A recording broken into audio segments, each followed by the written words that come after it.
pieds nus. Ils ne s'habillent pas. Ils ont des voitures pourries.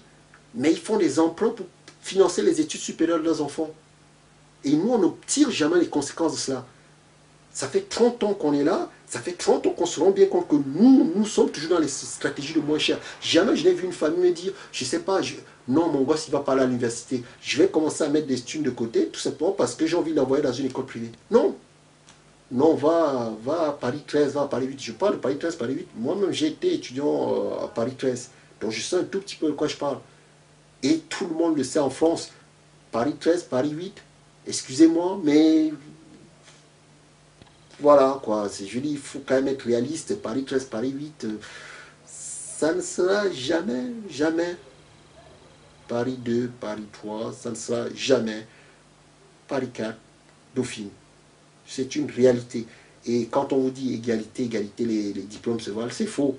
Un diplômé de Dauphine, un diplômé de Paris 13, excusez-moi, non, ça ne vaut pas la même chose. Je dis, il faut se regarder en face. Et il faut aussi avoir un tout petit peu d'ambition. C'est quelque chose qui nous manque aussi dans notre communauté. On n'a pas cet esprit de sacrifice. À chaque fois que vous voyez les gens, oui, mais au mois, je pourrais avoir 10 euros. Mais enfin, madame, si vous donnez des cours de soutien scolaire avec un étudiant que vous avez ramassé dans la rue, vous ne savez même pas d'où le type il sort, à 10 euros, vous attendez à quoi? Vous attendez à quoi? Vous faites du travail illégal, vous prenez des gens que vous ne connaissez pas, vous les ramenez chez vous tout simplement parce que c'est le cousin de, oui, c'est moins cher. Enfin, réfléchissez. Donc moi, ça me dépasse toujours ce culte. Combien de fois je suis allé voir les familles en disant, voilà, nous, on a des structures de soutien scolaire. Oui, non, mais moi, je ne veux pas payer, on va le faire entre nous, on s'arrange entre nous. Mais enfin, mec, non. Il y a un système économique qui est en place, qui fonctionne en fait sur des déclarations officielles. Et c'est important voilà, de ne pas travailler. Le travail illégal n'est pas bon. D'abord, ça ne permet pas à l'étudiant qui donne le cours de pouvoir cotiser, ça ne permet pas d'être dans les meilleures conditions pour pouvoir donner ses cours. Le type, il a toujours une épée de Damoclès parce qu'il ne sait pas si vous allez le payer ou pas, il ne sait pas si les cours vont s'arrêter demain. Voilà, ça l'insécurise. Vous, ça vous insécurise parce que le jour où il décide de s'en aller, ben, il s'envoie et puis c'est basta, vous êtes obligé encore de rechercher quelqu'un d'autre. Et on est toujours dans ce système de débrouillardise, de colmatage, de trucs. Combien de fois il y a des familles qui arrivent au troisième trimestre, à un mois des vacances, pour dire bonjour, je cherche un tuteur scolaire pour mes enfants, je cherche un professeur pour mes enfants. C'est le mot qui utilise, moi c'est tuteur. Mais je cherche quelqu'un pour donner des cours à mes enfants. Mais vous attendez à quoi? C'est le troisième trimestre. Les blancs, ils appellent pendant la rentrée d'avant pour pouvoir commencer à préparer la rentrée d'après. Vous appelez au troisième trimestre. À un moment, il faut quand même se regarder en face. Ça s'appelle de l'irresponsabilité, de l'inconscience. Et c'est à nous aussi d'en prendre part et de prendre notre part du fagot. Et donc, nous sommes aussi responsables de cet état de fait. Il faut qu'on se rende compte, il faut qu'on s'en rende compte. Quels sont enfin nos modèles de réussite?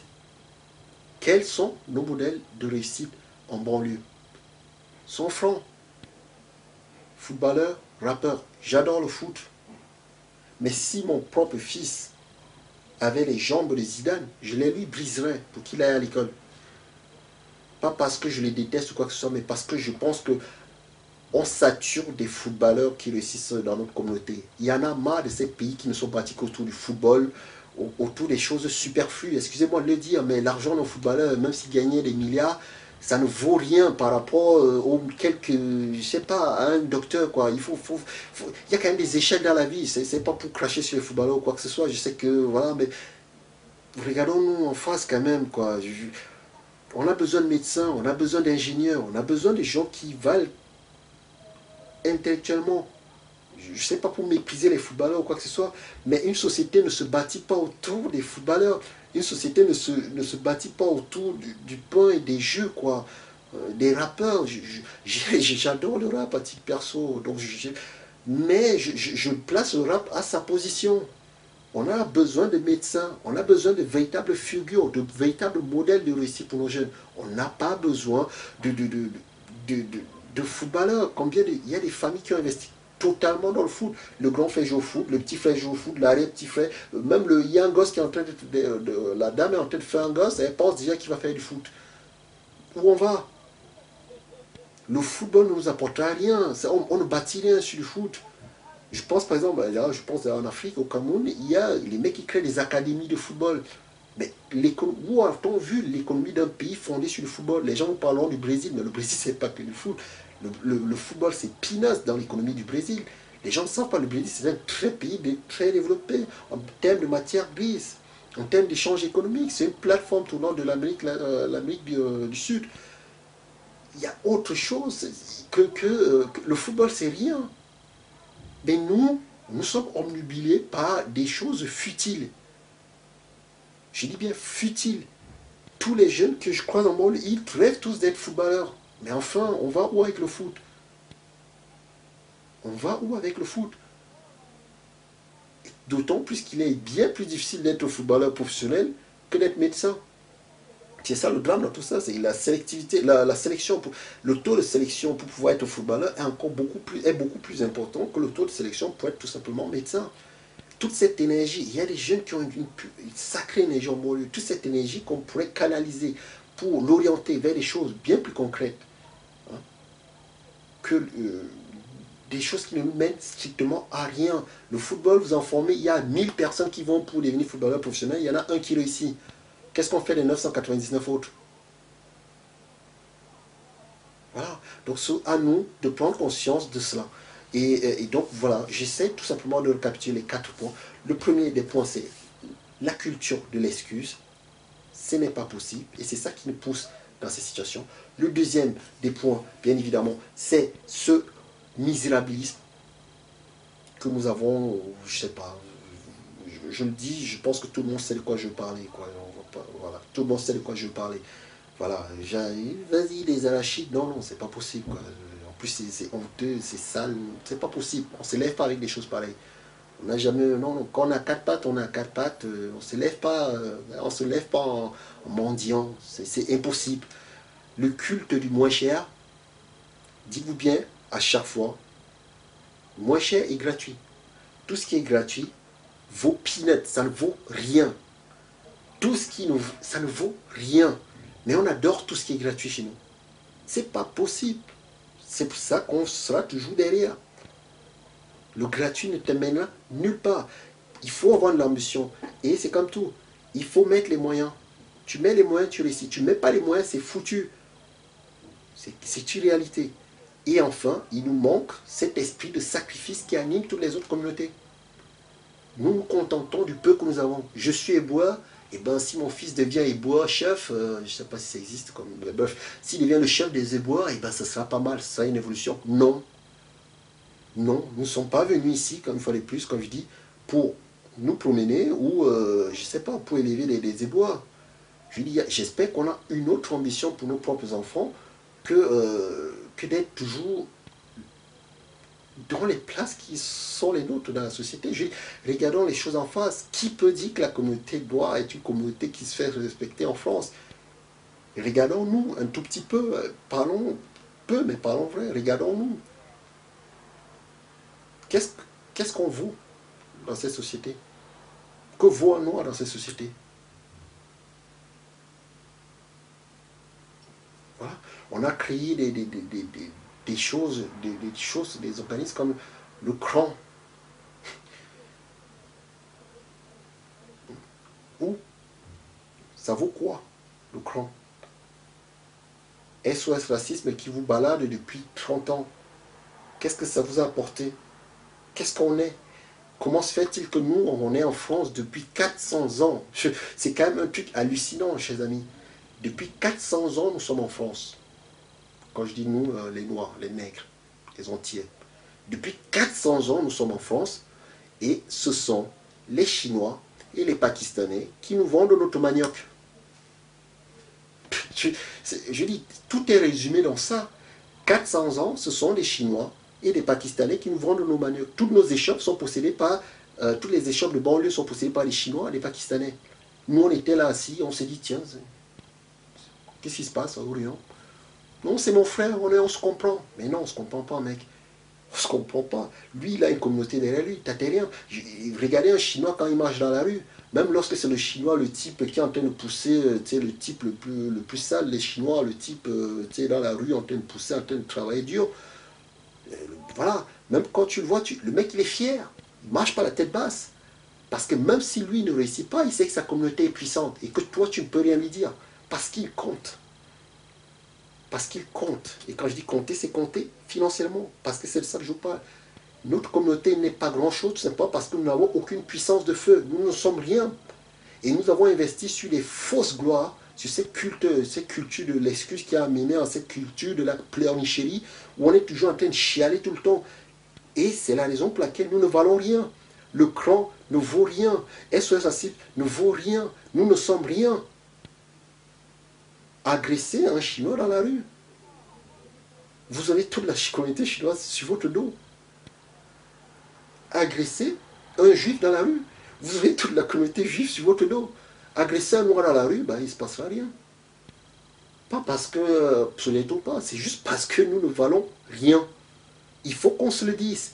Et il faut qu'on en prenne conscience. Et d'où part le problème? Le problème part tout simplement du fait que nous avons toujours investi dans les mauvais secteurs. Le sport, le culturel, ça ne vaut rien. Ça ne vaut rien. C'est des, comment dirais-je, c'est la cerise sur le gâteau pour les vraies industries. Mais en aucun cas, c'est quelque chose de valable. Ça ne vaut rien. Ça ne vaut rien. Mais c'est nous investissons sur ces riens. Nous avons des cohortes de gamins qui veulent faire footballeur, des cohortes de gamins qui veulent faire rappeur, et nous ne prenons pas conscience justement du fait que ça, nous sommes en train de creuser notre tombe. Et l'homme n'est rien sans sa communauté. Il faut quand même en prendre conscience. Je sais qu'on vous raconte n'importe quoi sur la communauté en disant la communauté c'est pas bien, patati patata, c'est faux. Vous n'êtes rien sans votre communauté. Le dernier des Chinois, lorsqu'il marche dans la rue, il marche à tête haute. Le premier des Noirs, le premier des Nègres qui marche dans la rue, je ne suis pas sûr qu'il marche toujours la tête haute. Parce qu'il suffit d'un petit rien pour qu'on lui rappelle son état.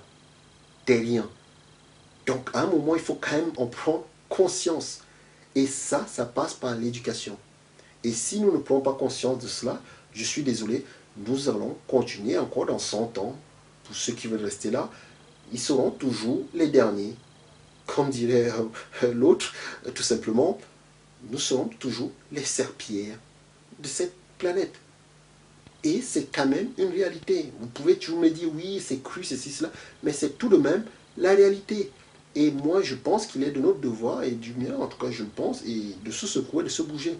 Et si ça peut vous heurter, ce que je viens de vous dire, et vous donner envie de vous retrousser les manches, et ben, je pense que le résultat sera meilleur, en tout cas, que de rester dans cette sorte de léthargie où tout le monde s'aime, communautaire, égalitarisme, aimons-nous les uns les autres. Non. Il faut qu'on soit fort en termes de communauté. Et pour être fort en termes de communauté, il faut que les individus dans cette communauté soient les mieux instruits, les mieux fournis, les plus compétents. Et ça passe par l'école. Et ça passe par les parents. Et si vous avez des parents irresponsables, ben derrière, excusez-moi, mais c'est une réalité. Hein. On sait ce qui s'ensuit. Voilà. Donc, c'était le message que j'avais envie d'apporter une fois de plus. J'espère, n'est-ce pas, que nous prenons tous conscience de cela. Je voulais tout simplement dire qu'il y a bien évidemment des pistes, parce que le tout n'est pas de s'auto-flageller, bien évidemment, mais d'essayer d'apporter bien évidemment des solutions à cela, en tout cas des préconisations, et d'essayer de proposer des idées justement pour essayer de sortir donc de ce paradigme absolument néfaste pour notre communauté. Et donc c'est un point que nous traiterons donc sur une prochaine vidéo. Je sais que j'avais parlé de faire une prochaine vidéo donc sur le soutien scolaire, mais nous y viendrons pas à pas. Je pense qu'il faut prendre son temps, de prendre le temps justement à chaque fois de décortiquer chaque élément avant de proposer des solutions. Et il y a bien évidemment en sortie plusieurs solutions. Je voulais juste terminer cette chronique en disant que si ce que je vous dis ne vous touche pas, c'est pas grave, mais essayez de creuser. Si vous êtes une personne noire, essayez de regarder autour de vous, essayez de prendre conscience de ce que nous sommes. Regardez le monde tel qu'il est. J'aimerais tellement qu'on soit des gens puissants, j'aimerais tellement qu'on soit bien organisé, j'aimerais tellement que le cran vaille quelque chose, pour être franc. J'aurais sincèrement aimé que ça vaille quelque chose, même. Mais enfin, la réalité, c'est quoi? C'est que ça a échoué lamentablement. Ça fait 30 ans qu'on est derrière, et j'ai l'impression que dans 30 ans, on sera toujours derrière. Avec ces gens, je dis, tous ces gens qui votent à gauche, qu'est-ce que ces gens vous ont apporté depuis 30 ans? Ça fait 30 ans qu'on vivait sur les promesses, ça fait 30 ans qu'il ne se passe rien. On a une élite noire, je ne sais pas si élite noire, je pense que c'est un oxymore, ça n'a pas de sens, élite noire, c'est des paillassons, c'est des types invisibles, ils sont dans des spécialisations de verbiage, spécialistes en anthropologie, des trucs qui ne servent à rien. On a besoin d'élites formées dans le terrain économique, qui valent quelque chose, qui sont puissants. Où sont les élites nègres de ce pays? Il n'y en a pas. Ça fait 400 ans qu'on est là. Où sont les élites nègres? Ils écrivent des livres. On s'en fout. Qu'est-ce qu'il y a de concret? Les échoppes, ce sont les Chinois et les Pakistanais qui nous vendent notre bouffe. Vous êtes là depuis 400 ans. Qu'est-ce qu'on a apporté de concret en France depuis 400 ans? Docteur en philosophie, on s'en branle. Voilà. Et on a des élites d'ailleurs qui sont tellement coupées des réalités. Je dis, un jeune de banlieue le méprise avec une telle acuité, en fait, ces élites. Je dis, regardez les élites noires et la banlieue. C'est deux mondes différents. Allez demander à un jeune de banlieue noir de se reconnaître à Alain Désir. C'est deux mondes totalement différents. On a des élites noires qui n'ont strictement rien à voir avec la base. Tous les jours, on passe leur temps à taper la base, la masse des gens qui vivent en banlieue. Ils sont décorrélés, ils sont à Paris, ils sont bien, ils sont des bounty, on ne sait pas quoi ils servent. Demandez à un jeune s'il se reconnaît en Alain Désir. Et allez demander à Alain Désir s'il se reconnaît en un jeune de banlieue. Je dis, à part la peau, je ne sais pas ce qu'on a de similaire avec ces gens. C'est deux mondes totalement différents. Comment se fait-il qu'il y a un tel décrochage entre les élites noires, en tout cas ce qui se considère comme élite noire en France, et la masse des populations nègres de France? On n'en prend jamais conscience. On est tous coupés, tous fragmentés. Et c'est sûr que ce n'est pas avec de telles élites, avec des Alain Désir, je vois même plus les noms tellement. On a sans doute des gens très intéressants, mais ils sont toujours intéressants dans des trucs qui ne servent à rien. Ils écrivent des bouquins, on s'en fout d'écrire des bouquins, on a besoin de boulot. Je n'ai jamais vu un Chinois en train de chercher le boulot à Paris. Jamais. Je n'ai jamais vu un Chinois chercher le boulot à Paris. Les seuls qui cherchent du boulot, c'est les Noirs et les Arabes. Jamais vous ne verrez un Chinois chercher le boulot. Pourquoi? Parce que communautairement, ils sont puissants. Économiquement, ils sont puissants. Ils ont des vraies élites, ceux-là.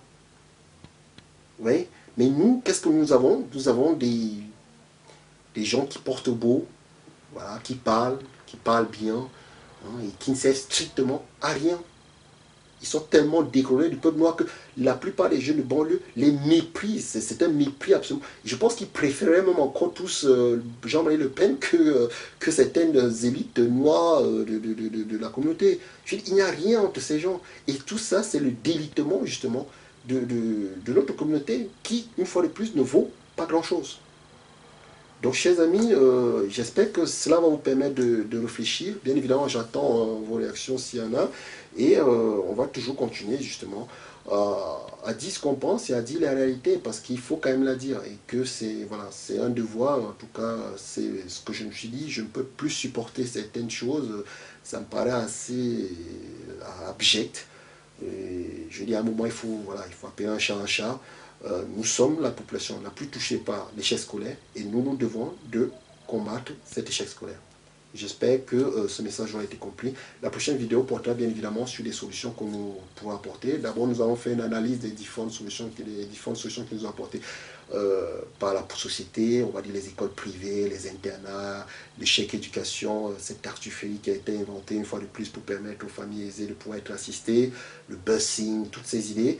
On va essayer de faire une autre vidéo, n'est-ce pas, pour essayer de parler à chaque fois, prendre les différentes pistes qui nous sont proposées et savoir pourquoi est-ce qu'elles sont intéressantes ou pourquoi elles ne sont pas. Voilà, j'espère que vous aurez été, en tout cas, touchés. C'est ça le mot, c'est surtout touché. S'ils avaient été touchés, parce que j'ai dit, ben, tant mieux. S'il y a un mot qui a percuté en vous, et ben, tant mieux. Essayez justement de faire résonner ce mot et de partager cela avec d'autres afin qu'on puisse tous ensemble, parce que le but quand même c'est de s'améliorer, qu'on puisse tous ensemble sortir de ce culte, en tout cas de l'échec scolaire dans notre communauté.